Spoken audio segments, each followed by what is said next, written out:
25 December ಸುಮಾರು 2 ಗಂಟೆ ರಾತ್ರಿಯಲ್ಲಿ ಬಸ್ ಬೆಂಗಳೂರಿನಿಂದ ಗೋಕರ್ಣಕ್ಕೆ ತೆರಳುತ್ತಿತ್ತು. ಸೀಬರ್ಡ್ ಖಾಸಗಿ ಸ್ಲೀಪರ್ ಬಸ್ ಮತ್ತು ಕಂಟೈನರ್ ಲಾರಿ ನಡುವೆ ಡಿಕ್ಕಿ ಹೊಡೆದು ಬಸ್ ಸಂಪೂರ್ಣ ಬೆಂಕಿಗೆ ಆಹುತಿಯಾಯಿತು. ಚಿತ್ರದುರ್ಗ ಜಿಲ್ಲೆಯ ಹಿರಿಯೂರು ತಾಲೂಕಿನ ಗೋರ್ಲತ್ತು ಕ್ರಾಸ್ ಬಳಿ ಮುಂಜಾನೆ ನಡೆದ ಭೀಕರ ರಸ್ತೆ ಅಪಘಾತದಲ್ಲಿ ಒಟ್ಟು 6 ಮಂದಿ ಬಲಿಯಾಗಿದ್ದಾರೆ. ಇವರಲ್ಲಿ ಕಂಟೈನರ್ ಲಾರಿ ಚಾಲಕನೊಬ್ಬ ಸೇರಿದ್ದು, ಉಳಿದವರು ಬಸ್ ಪ್ರಯಾಣಿಕರಾಗಿದ್ದರು.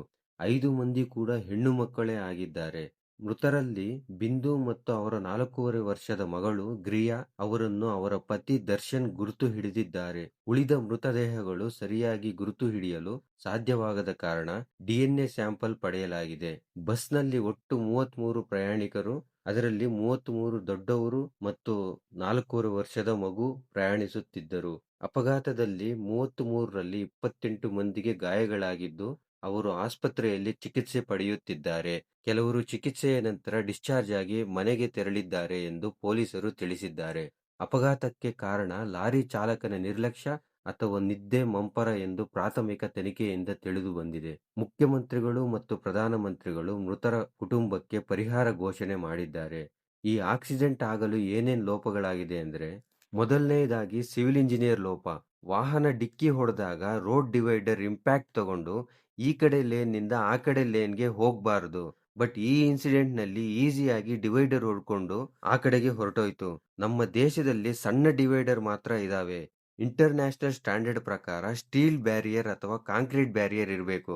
ಯಾಕಂದ್ರೆ ಇದು ಬೆಂಗಳೂರಿಂದ ಪುಣೆಗೆ ಹೋಗೋ ನ್ಯಾಷನಲ್ ಹೆದ್ದಾರಿ. ಎರಡನೇದಾಗಿ ಬಸ್ ಡಿಸೈನ್. ಬಸ್ನಲ್ಲಿ ಫ್ಲೇಮೇಬಲ್ ಮೆಟೀರಿಯಲ್ ಬಳಸಿದ್ದಾರೆ. ಪ್ಲಾಸ್ಟಿಕ್, ಫೋಮ್ ಇವು ಪೆಟ್ರೋಲ್ಗಿಂತ ಫಾಸ್ಟ್ ಆಗಿ ಉರಿಯುತ್ತೆ. ರೂಲ್ಸ್ ಪ್ರಕಾರ ನಾನ್ ಫ್ಲೇಮೇಬಲ್ ಮೆಟೀರಿಯಲ್ಸ್ ನ ಬಳಸಬೇಕು, ಆದ್ರೆ ಕಾಸ್ಟ್ ಕಟಿಂಗ್ ಗೋಸ್ಕರ ಯಾರು ಬಳಸಲ್ಲ. ಡೀಸೆಲ್ ಟ್ಯಾಂಕ್ ನ ಪ್ರೊಟೆಕ್ಟ್ ಮಾಡಕ್ಕೆ ಸಪರೇಟ್ ಕೇಜ್ ಇರಬೇಕು, ಅದು ಇಲ್ಲ. ಅದಕ್ಕೆ ಸಣ್ಣ ಇಂಪ್ಯಾಕ್ಟ್ ಗೆ ಟ್ಯಾಂಕ್ ಬ್ಲಾಸ್ಟ್ ಕೂಡ ಆಗ್ಬಿಟ್ಟಿದೆ. ಮೂರನೇದಾಗಿ ಸೂಪರ್ ಟೆಕ್ನಾಲಜೀಸ್ ನ ಬಳಸಬೇಕು. ADAS advance driver assistant system. Lorry, bus glass ಮುಂದೆ ಕ್ಯಾಮ್ರಾ ಇರುತ್ತೆ. ಇದು ಆರ್ಟಿಫಿಷಿಯಲ್ ಇಂಟೆಲಿಜೆನ್ಸ್ ಅಂದ್ರೆ ರೇಡಾರ್ ಮುಖಾಂತರ ಕೆಲಸ ಮಾಡುತ್ತೆ. ಒಂದು ಲೇನ್ ನಲ್ಲಿ ಹೋಗ್ತಿರೋರು ಇನ್ನೊಂದು ಲೇನ್ಗೆ ಹೋಗ್ಬೇಕಾದ್ರೆ ಇದು ಹೆವಿ ಅಲಾರಂ ಸೌಂಡ್ಸ್ ನ ಕೊಡುತ್ತೆ. ಮತ್ತೆ ವೆಹಿಕಲ್ ಗೆ ಮುಂದೆ ಹಿಂದೆ ಬೇರೆ ಯಾವ್ದಾದ್ರು ಡಿಕ್ಕಿ ಹೊಡೆಯಕ್ಕೆ ಬಂದ್ರೆ ಆ ವೆಹಿಕಲ್ ನ ತನ್ನಷ್ಟಕ್ಕೆ ತಾನೇ ಸ್ಲೋ ಮಾಡಿಕೊಂಡು ಎಮರ್ಜೆನ್ಸಿ ಬ್ರೇಕ್ ಅಳವಡಿಸಿ ನಿಲ್ಲಿಸುತ್ತದೆ. ನಾಲ್ಕನೇದಾಗಿ DMS system, driver monitoring system. ಇದು ಸ್ಟೀರಿಂಗ್ ಮುಂದೆ ಡ್ರೈವರ್ ಗೆ ಫೋಕಸ್ ಮಾಡೋ ತರ ಕ್ಯಾಮ್ರಾ ಇರುತ್ತೆ. ಇದು ಡ್ರೈವರ್ ಕಣ್ಣು ಮತ್ತು ರೆಪ್ಪೆ ಆಡಿಸೋ ಸಮಯನ ಟ್ರ್ಯಾಕ್ ಮಾಡ್ತಾ ಇರುತ್ತೆ. ಕಣ್ಣು ಮುಚ್ಚಿದ್ರೆ ಅಥವಾ ಆ ಕಡೆ ಈ ಕಡೆ ಜಾಸ್ತಿ ಹೊತ್ತು ಇದ್ರೆ ಡ್ರೈವರ್ ಸೀಟ್ ನ ಅಲ್ಲಾಡಿಸಿ ನಿದ್ದೆ ಎದ್ದೇಳಿಸುತ್ತೆ. ಅಲ್ಲಿಗೂ ಡ್ರೈವರ್ ಸ್ಪಂದಿಸಿಲ್ಲ ಅಂದ್ರೆ ವೆಹಿಕಲ್ ನ ಸ್ಲೋ ಮಾಡಿ ಎಮರ್ಜೆನ್ಸಿ ಬ್ರೇಕ್ ಹಾಕಿ ಪಕ್ಕಕ್ಕೆ ನಿಲ್ಲಿಸುತ್ತದೆ. ಐದನೇದಾಗಿ FDSS, fire detection and suppression system. Engine ಹತ್ರ ಅಥವಾ ಡೀಸೆಲ್ ಟ್ಯಾಂಕ್ ಬಳಿ ಫೈರ್ ಆದಾಗ ಅದನ್ನ ಬೇಗನೆ ಹರಡದಿರ ನಿಲ್ಲಿಸುತ್ತೆ.